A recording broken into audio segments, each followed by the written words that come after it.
नमस्कार, मैं हूं अशोक श्रीवास्तव। आप देख रहे हैं मीडिया दस्तक न्यूज़। उत्तर प्रदेश में तेजी से बढ़ रहे कोरोना मामलों को लेकर आम आदमी पार्टी ने केंद्र व प्रदेश सरकार पर लापरवाही बरतने का आरोप लगाया है। अयोध्या पहुंचे राज्यसभा सांसद संजय सिंह ने कहा, पीएम लोगों से कह रहे हैं कि आप लोग टीका उत्सव मनाएं, लेकिन यह टीका उत्सव फीका उत्सव साबित होने वाला है, क्योंकि संक्रमण जिस तेजी से फैल रहा है, लोग लाशें लेकर एम्बुलेंस में घूम रहे हैं, किंतु सीएम योगी आदित्यनाथ बंगाल में जादू दिखा रहे हैं। उन्होंने कहा, यूपी के हालात ऐसे हैं कि लोगों को कोविड वैक्सीन लगाने की बजाय रेबीज़ का टीका लगाया जा रहा है। सांसद ने कहा कि मैंने कोरोना काल के दौरान हुए घोटाले को उजागर किया था, जिस पर एसआईटी तो गठित कर दी गई थी, लेकिन परिणाम आज तक सामने नहीं आया। यूपी में बढ़ रहे अपराधों पर भी संजय सिंह ने योगी सरकार को जमकर घेरा। कहा, मुख्यमंत्री योगी आदित्यनाथ के मुंह से अपराध रोकने की बात किसी मजाक से कम नहीं लगती। कहा कि योगी सरकार में हाथरस जैसे कांड होते हैं और दोषियों पर नकेल कसने की बजाय योगी की पुलिस साक्ष्य मिटाने के लिए रात में जबरन पीड़ित बेटी का शव जला देती है। ऐसे अनेक मामले इस बात के पुख्ता सबूत हैं कि योगी आदित्यनाथ से उत्तर प्रदेश नहीं संभल रहा है। रिपोर्ट देखिए प्रभाकर चौरसिया की। कभी न कभी ये कहते हैं कि अब कोरोना का टेस्ट करा लीजिए, अब ये कर लीजिए। पत्रकार बंधुओं को नमस्कार। कोरोना का संक्रमण उत्तर प्रदेश में बहुत तेजी के साथ बढ़ रहा है। 8 दिनों में 7 गुना ज्यादा कोरोना संक्रमण उत्तर प्रदेश में बढ़ा है। 8 दिनों में 7 गुना ज्यादा। मौतों की संख्या में 4 गुना ज्यादा वृद्धि हुई। एम्बुलेंस में लाशें लेके लखनऊ के अंदर वो दृश्य आप लोगों ने अखबारों और मीडिया के अंदर चलाया है, इलेक्ट्रॉनिक मीडिया पे, जहां पर लंबी लंबी कतारें लगी हुई हैं लाशें जलाने के लिए। 12-12 घंटे 24-24 घंटे की लाइनें लग रही हैं। टोकन लेके लोग इंतजार कर रहे हैं। अस्पतालों में बद इंतजामी का आलम यह है कि मरीज को स्ट्रेचर पर लेकर, जमीन पर लेकर, वार्डों में चीखते और बिलखते हुए लोग उत्तर प्रदेश के अस्पतालों में नजर आ रहे हैं। और इतना ही नहीं, वैक्सीन की कमी का मामला अगर आप देखेंगे तो कल मैंने बताया था, गाजियाबाद में, कानपुर में, नोएडा के अंदर, खुद मुख्यमंत्री के गृह जनपद गोरखपुर तक में वैक्सीन की कमी के कारण सेंटर बंद हो रहे हैं, अस्पताल बंद हो रहे हैं। वैक्सीन लोगों को नहीं लग रही। हमारे देश के प्रधानमंत्री जी ने कहा 11 अप्रैल से लेकर 14 अप्रैल तक टीकाकरण का उत्सव मनाएंगे। ये टीका उत्सव फीका उत्सव हो जाएगा प्रधानमंत्री जी, अगर वैक्सीन ही नहीं रहेगी। उत्तर प्रदेश की सरकार वैक्सीन की डिमांड नहीं कर रही केंद्र से। और जब उत्तर प्रदेश की हालत यह है कि बेड पाने के लिए अस्पतालों में लाइन और लाश जलाने के लिए शमशान में लाइन, ऐसे समय में प्रदेश के मुख्यमंत्री कहां हैं? वो बंगाल में रैली कर रहे हैं। यह संवेदनहीनता की पराकाष्ठा है। ये एक उत्तर प्रदेश के मुखिया, एक परिवार के मुखिया की अपने लोगों के प्रति संवेदनहीनता और उनको मरने के लिए छोड़कर भागने की कार्रवाई है। रोम जल रहा था, नीरो बंसी बजा रहा था। उत्तर प्रदेश में शमशानों में लाशों की कतारें लगी हुई हैं और प्रदेश के मुख्यमंत्री बंगाल में काला जादू दिखा रहे हैं। उनको बंगाल छोड़कर उत्तर प्रदेश आना चाहिए। वो चीखती चिल्लाती आवाजों को सुनना चाहिए। वो शमशानों में एम्बुलेंस की जो लाइनें लगी हैं उसकी समस्या का समाधान करना चाहिए। वारे मुख्यमंत्री जी, आपके राज्य में शामली के अंदर एक वृद्ध दंपति को, पति पत्नी को, वो गए थे कोरोना का इंजेक्शन लगवाने के लिए, उनको रेबीज का इंजेक्शन लगवा दिया। वो गए थे कोरोना का टीकाकरण कराने, उनको कुत्ते का टीकाकरण करा दिया। ये हो रहा उत्तर प्रदेश के अंदर। कोरोना के टीके के जगह रेबीज का टीका लग रहा है। तो इसलिए कोरोना संक्रमण को मजाक बना दिया है भारतीय जनता पार्टी ने, और उत्तर प्रदेश के मुखिया आदित्यनाथ जी ने। इनकी सरकार ऊपर से लेकर नीचे तक आकंठ भ्रष्टाचार में डूबी हुई है। कोरोना घोटाले का मामला मैंने उजागर किया था। 800 का ऑक्सीमीटर 5000 में खरीदा गया, 1600 का थर्मोमीटर 13000 में खरीदा गया, और उस घोटाले को लेकर जब हम लोगों ने हंगामा किया तो एक औपचारिकता पूरी करते हुए एसआईटी बनाई गई थी, जिसका आज तक कुछ पता नहीं चला। शमशान में दलाली खाने वाली एक सरकार उत्तर प्रदेश में चल रही है, जिसने कोरोना के दौरान भी घोटाला और भ्रष्टाचार किया, लेकिन आज तक उसमें किसी को सजा नहीं हुई, किसी पर कोई कार्रवाई नहीं हुई। नंबर 1, आपको जानकर दुख होगा, तकलीफ होगी। कई घंटों तक शमशान में लाश जलाने वाले व्यक्ति ने मना कर दिया, कहा हम लाशें नहीं जला सकते, हमारे भी परिवार हैं, बच्चे हैं, मेरे पास पीपी किट नहीं है। आप कल्पना कर सकते हैं, लाश जलाने वाले लोगों के पास, वहां के कर्मचारियों के पास सौदागरी में पीपीई किट उपलब्ध नहीं है। यह है संवेदनहीनता की पराकाष्ठा। यह है संवेदनहीनता की पराकाष्ठा कि केजीएमयू के 40 से ज्यादा अधिक डॉक्टर्स कोरोना संक्रमण के शिकार हो गए। प्रदेश के मुखिया को उनका हाल जानने की फुर्सत नहीं। कोरोना वॉरियर कहते हैं उनको, कोरोना योद्धा कहते हैं उनको। वो बेचारे तो डोज भी लगवा चुके थे वैक्सीन का। लेकिन वो तो कह रहे हैं मुख्तार अंसारी लेके आए हैं। तो मेरा यह कहना है कि इस समय जिस प्रकार की भयावह स्थिति उत्तर प्रदेश में है, जिस प्रकार का एक भयंकर संकट उत्तर प्रदेश में पैदा हो गया है, और जिस प्रकार की तस्वीरें आ रही हैं कि फिर से एक बार प्रवासी मजदूर पिस पिस के ट्रेनों में आ रहे हैं, मुझे डर है, भय है कि पिछले साल की परिस्थिति फिर से ना पैदा हो जाए और लोगों का जीवन संकट में डालने का काम भारत की सरकार क्यों कर रही है।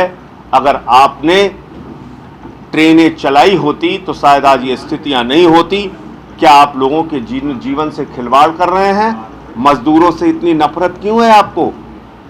उत्तर प्रदेश के अंदर, देश के अंदर, बिहार के अंदर आज भारी संख्या में अगर लोग आना चाहते हैं, उनके पास ट्रेनें उपलब्ध नहीं है। रैलियों में भीड़ हो कोई दिक्कत नहीं, ट्रेन में आप बहाना खोज लेते हैं कि ट्रेनें हम इसलिए नहीं चला रहे हैं कि भीड़ होगी। अरे नहीं चलाओगे तो और भीड़ होगी और पिस पिस के लोग मरेंगे। इसलिए भारत की सरकार से हमारी मांग है कि आप ट्रेनें विधिवत चलाइए। सारी ट्रेनें, आपकी क्षमता 2 करोड़ यात्रियों को एक स्थान से दूसरे स्थान तक पहुंचाने की है, वरना लोग पिस पिस के ट्रेनों में मरेंगे। पिछले साल हम लोगों ने यह दृश्य देखा था, वही दृश्य अब देखने को मिल रहा है। योगी जी कह रहे हैं कि अपराध और अपराधियों पे बात कर लेते हैं। बहुत अच्छा आपने, ये वो प्रदेश है जहां पर हम लोगों ने हाथरस कांड में दरिंदों का साथ देते हुए उत्तर प्रदेश की सरकार को देखा, आदित्यनाथ की सरकार को देखा। ये वो प्रदेश है जहां चिन्मयानंद जैसे व्यक्ति के समर्थन में खड़ी हुई आदित्यनाथ सरकार को हमने देखा। ये वो प्रदेश है जहां चिन्मयानंद की से पीड़िता जो महिला थी, लड़की थी, उसको उत्पीड़ित किया गया, प्रताड़ित किया गया।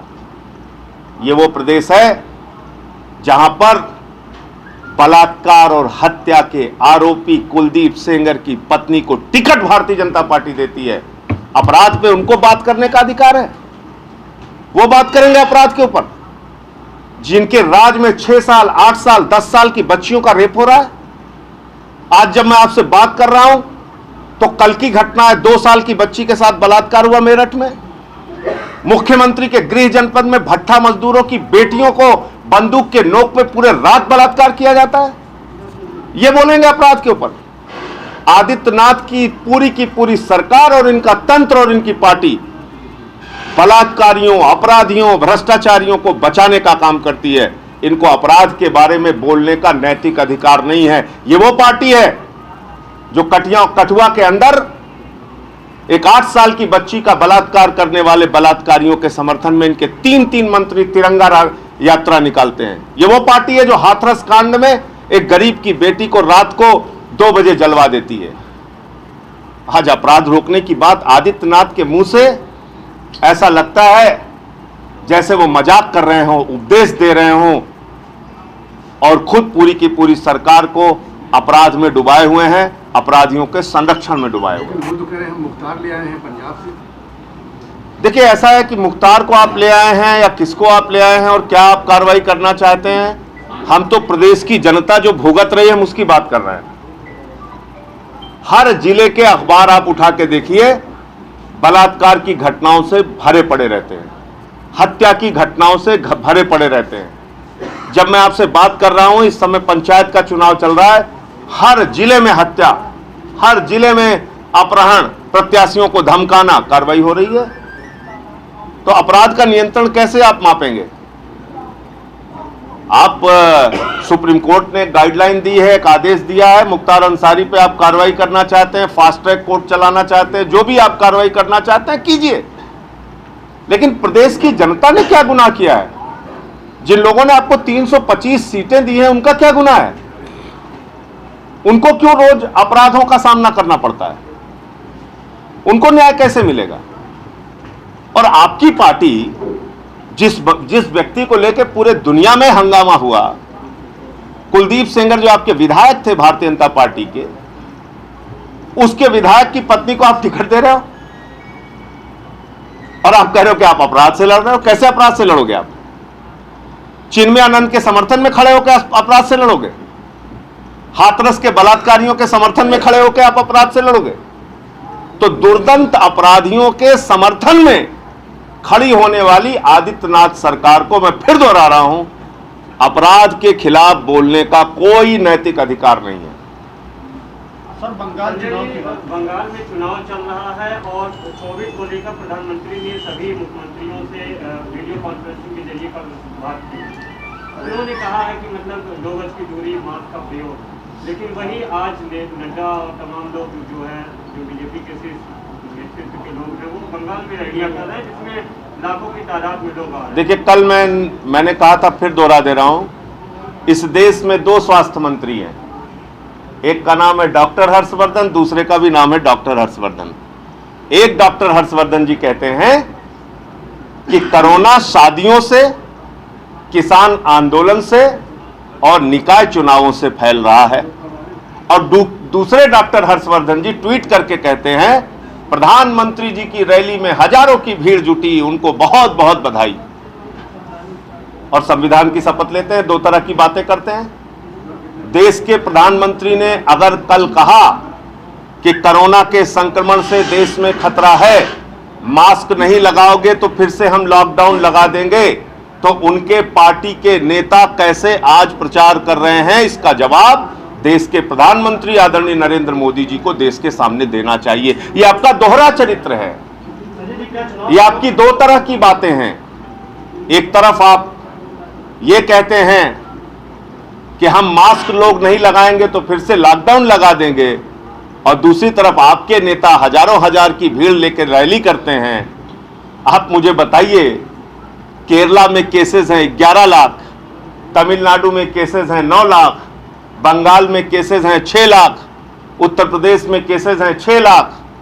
आप मुझे जरा बताइए, बंगाल उत्तर प्रदेश से आबादी की दृष्टि से छोटा राज्य है, आबादी की दृष्टि से, और केरल और भी छोटा राज्य है, वहां पर 11 लाख केस, लेकिन वहां पर गए थे आदित्यनाथ जी प्रचार करने। तमिलनाडु में 9 लाख केस, वहां भी गए थे रैली करने, प्रचार करने। बंगाल में 6 लाख केस, आज भी वहां रैली कर रहे हैं, प्रचार कर रहे हैं। तो आप मुझे बताइए कि ये देश के प्रधानमंत्री की क्या 2 तरह की बातें नहीं है? ये क्या दोहरा चरित्र नहीं भारतीय जनता पार्टी का, कि पूरे देश में आप लॉकडाउन लगाने को तैयार हो, पूरे देश में आप नाइट कर्फ्यू लगा रहे हो, सब कुछ कर रहे हो, लेकिन जहां पर चुनाव है वहां लोग मरते रहें, किसी को कोई भारतीय जनता पार्टी को और उनकी सरकार को कोई परवाह नहीं। आप कुछ पूछिए। मैं ये चाहता हूं कि उत्तर प्रदेश में भी आप चुनाव करा रहे हैं, मैं बता रहा हूं आपको, उत्तर प्रदेश में भी आप चुनाव करा रहे हैं। उत्तर प्रदेश के चुनाव में आपने क्या नियम लगाया? उत्तर प्रदेश के चुनाव में आपने नियम लगाया कि हम यहाँ पे सख्ती बरतेंगे, नाइट कर्फ्यू लगाएंगे, चुनाव प्रचार भी लोग करेंगे तो कम संख्या में करेंगे, एक उसकी निश्चित गाइडलाइन आपने बना दी। तो बंगाल में आप हजारों लोगों को कैसे इकट्ठा कर रहे हैं? वहां कैसे इतनी बड़ी बड़ी रैलियां और रोड शो और सभाएं कर रहे हैं? इसका जवाब तो चुनाव आयोग को भी मांगना चाहिए। क्या दो जगह के चुनाव के लिए दो तरह का नियम होगा? बंगाल के चुनाव के लिए अलग नियम, उत्तर प्रदेश के चुनाव के लिए अलग नियम? क्योंकि उत्तर प्रदेश में बीजेपी के कैंडिडेट्स को गांव-गांव में भगाया जा रहा है, पश्चिमी उत्तर प्रदेश में, यहां पे नियम सख्ती से लागू कर दो, चलो अच्छी बात है। तो बंगाल में क्यों नहीं? तमिलनाडु केरल का तो चुनाव खत्म हो गया, लेकिन बंगाल में क्यों नहीं? तो ये सवाल है। बंगाल में आम आदमी पार्टी की भूमिका क्या है? हमारी भूमिका यह है कि लोग वहां पर टीएमसी को जिताएं। तृणमूल कांग्रेस के समर्थन में पहले भी हमारे मुख्यमंत्री अरविंद केजरीवाल जी बोल चुके हैं, और ममता बनर्जी जी एक लोकप्रिय नेता हैं, जमीनी नेता हैं, जनता के लिए काम कर रही हैं। उनको लोग अपना मत दें, समर्थन दें और उनको जिताएं। सर, ईवीएम पर अब तो कोई संदेह नहीं? ईवीएम पे संदेह हो ना हो, भाजपा वाले खुद ही संदेह पैदा कराते हैं। अगर असम के अंदर बीजेपी के कैंडिडेट की गाड़ी से ईवीएम निकलेगा तो आप बताइए मुझे उसके पीछे क्या कारण हो सकता है? बीजेपी का कैंडिडेट ईवीएम कोई म्यूजियम में रखने तो ले नहीं जा रहा था, और उसके खिलाफ कार्रवाई हुई, अधिकारियों के खिलाफ भी कार्रवाई हुई। तो ईवीएम का दुरुपयोग करने का मामला या ईवीएम के साथ खिलवाड़ करने का मामला खुद भाजपा ही सामने लेके आते हैं। हम तो सवाल उठाते हैं। टीएमसी कार्यकर्ता के यहाँ भी ईवीएम नहीं, जिस पे भी निकली आप कार्रवाई करो ना भाई। ईवीएम किसके संरक्षण में रहती है? चुनाव आयोग के। ईवीएम को देखरेख कौन करता है? चुनाव आयोग। अब अगर ईवीएम गली मोहल्ले कूचे में घूमती मिलेगी, कार में घूमती मिलेगी, तो सवाल तो उठेगा और उठाना चाहिए। सर, एक सवाल ये है कि जिला पंचायत चुनाव में जब इस बार यूपी में आप उतरे हैं, तो क्या ये विधानसभा चुनाव की प्रस्तुति तैयार? निश्चित रूप से हम ये बार बार इस बात को कह रहे हैं कि जिला पंचायत के चुनाव में आम आदमी पार्टी की मौजूदगी, उपस्थिति और हम जितनी मेहनत के साथ जुटे हुए हैं, ये हमारे 2022 के विधानसभा चुनाव की एक मजबूत तैयारी है। और इस चुनाव में भी हम लोग दिल्ली के केजरीवाल मॉडल की चर्चा कर रहे हैं, फ्री बिजली, फ्री पानी, फ्री चिकित्सा, शिक्षा के मॉडल की चर्चा कर रहे हैं, और इस चुनाव को हम लोग 2022 के चुनाव की एक नींव मानकर चल रहे हैं। विधानसभा में भी वही मुद्दे होंगे? विधानसभा में निश्चित रूप से मुद्दे होंगे। विधानसभा जिस तरीके से ज्ञान वापी मस्जिद का सहयोग के चलते एक डिसीजन हुआ है कि एएसआई के द्वारा उसका सर्वेक्षण कराया, तो क्या मानते हैं? कोर्ट के डिसीजन पे कोई क्या बोल सकता है? मैंने हालांकि पूरा निर्णय देखा नहीं है। कोर्ट ने कोई निर्णय दिया है तो उस पर जो कार्रवाई होगी, विधिक कार्रवाई होगी।